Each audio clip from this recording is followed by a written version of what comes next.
अगर आप जज होते और आपके सामने कोई अक्यूज आता जिसने पहले से ही सेटलमेंट का वादा तोड़ा हो, क्या आप उसे बेल देते? ऑनरेबल सुप्रीम कोर्ट ने यहाँ कुछ कोर प्रिंसिपल्स भी सेट किए। नमस्कार दोस्तों, लीगल गुरुकुल में आप सभी का बहुत बहुत स्वागत है, जहाँ मिलती है आपको सही लीगल नॉलेज और सही लीगल एडवाइस।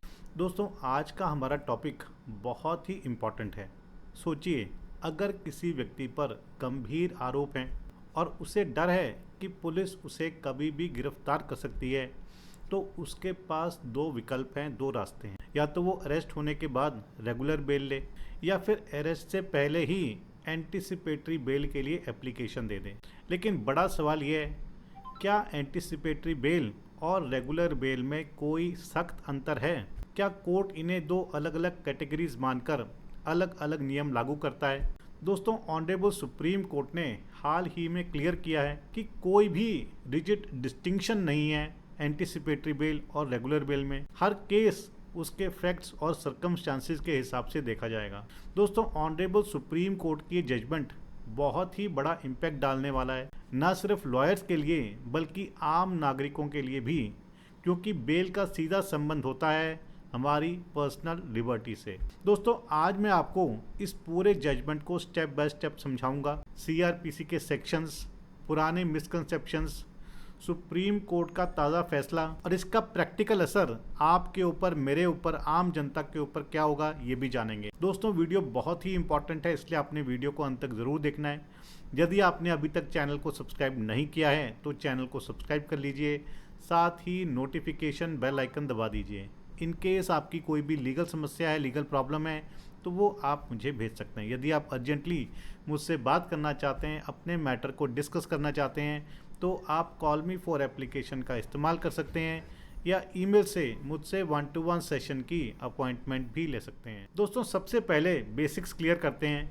सेक्शन 437 सीआरपीसी क्या है? देखिए, ये है रेगुलर बेल का प्रोविज़न। इसका मतलब है, जब कोई व्यक्ति अरेस्ट हो चुका है, वो कस्टडी में है, तो वो कोर्ट से बेल की मांग कर सकता है। यहाँ कोर्ट कुछ फैक्टर्स को देखता है, जैसे कि ऑफेंस की सीरियसनेस, क्या अक्यूज्ड एविडेंस से छेड़छाड़ कर सकता है, क्या अक्यूज्ड भाग सकता है, या उसका प्रीवियस रिकॉर्ड कैसा है। दोस्तों, अब आते हैं सेक्शन 438 सीआरपीसी पर, यानी कि एंटीसिपेटरी बेल पर। ये एक तरह की एडवांस्ड प्रोटेक्शन है। अगर किसी को डर है, एप्रीहेंशन है कि पुलिस उसे अरेस्ट कर सकती है, तो वो पहले से ही कोर्ट में एप्लीकेशन लगा सकता है, कह सकता है कि अगर मुझे अरेस्ट किया जाए तो मुझे तुरंत बेल मिलनी चाहिए। लेकिन दोस्तों, यहाँ पर एक मिसकंसेप्शन रही है। लोग ये मानते रहे हैं कि एंटीसिपेटरी बेल लेना बहुत मुश्किल है, और कोर्ट्स भी कई बार इसे ज़्यादा स्ट्रिक्ट मानते हैं। दोस्तों, इसे समझने के लिए हम ज़रा पुराने अप्रोच की बात करते हैं।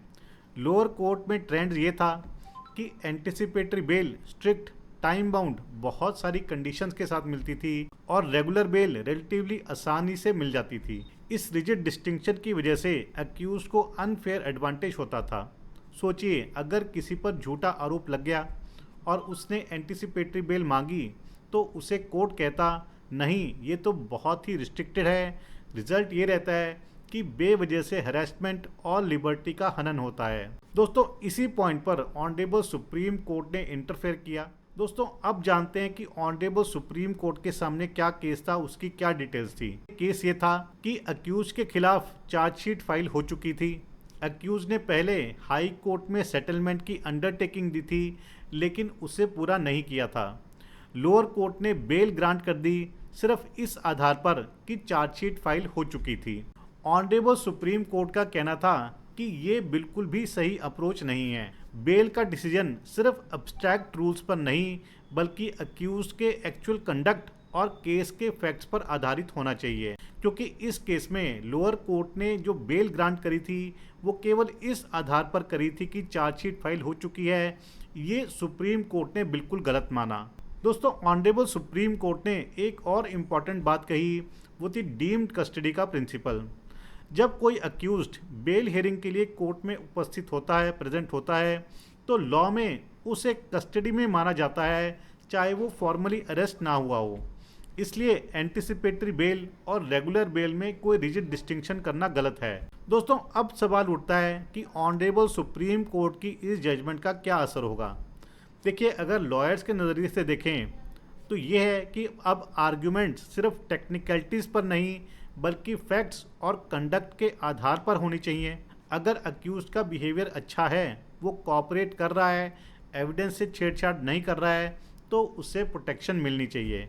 अगर हम अक्यूज के नज़रिए से देखें तो अब उन्हें रिजिड डिफरेंसेस का सामना नहीं करना पड़ेगा, उनकी लिबर्टी को कोर्ट ज़्यादा रिस्पेक्ट करेगी।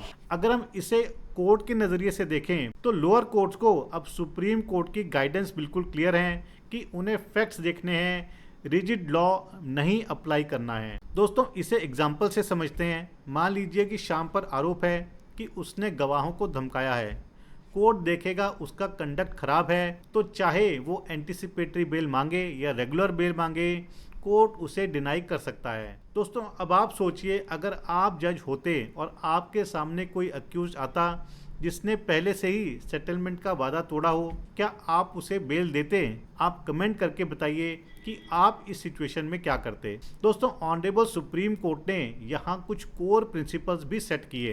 पहला है नो रिजिड डिस्टिंक्शन, यानी कि एंटिसिपेटरी बेल और रेगुलर बेल दोनों का अप्रोच एक ही फ्रेमवर्क में होगा। दूसरा है फैक्ट्स और कंडक्ट प्रायोरिटी, यानी कि सिर्फ चार्जशीट फाइल होने से बेल नहीं मिलेगी। ये एक सेट प्रिंसिपल सुप्रीम कोर्ट ने कर दिया है। तीसरा है डीम्ड कस्टडी का, बेल हियरिंग के वक्त अक्यूज ऑलरेडी कस्टडी में माना जाएगा। और चौथा है बैलेंस, यानी कि लिबर्टी और जस्टिस का संतुलन होना बहुत ही ज़रूरी है। दोस्तों, आज हमने देखा कि ऑनरेबल सुप्रीम कोर्ट ने बेल लॉ को कितना क्लियर और फेयर बना दिया है। अब एंटिसिपेटरी बेल, रेगुलर बेल में आर्टिफिशियल और रिजिड डिफरेंसेस नहीं रहेंगे। हर केस उसके फैक्ट्स पर जज किया जाएगा। ये रूलिंग हमें एक बहुत बड़ा मैसेज देती है। कानून का मकसद पनिशमेंट नहीं बल्कि न्याय और संतुलन है। दोस्तों, इस केस जजमेंट पर आपके क्या विचार हैं, ज़रूर शेयर कीजिएगा। यदि आपकी कोई लीगल समस्या है, लीगल प्रॉब्लम है, तो वो भी आप मुझे भेज सकते हैं। इस जजमेंट का लिंक मैं आपको डिस्क्रिप्शन में दे दूंगा। वहाँ जाकर के आप इसे डाउनलोड करके पढ़ सकते हैं, समझ सकते हैं और अपने केस के फैक्ट्स के अनुसार यूज़ भी कर सकते हैं। तो आशा करता हूँ कि आपको वीडियो पसंद आया होगा। यदि वीडियो पसंद आए तो वीडियो को लाइक और शेयर ज़रूर कीजिएगा।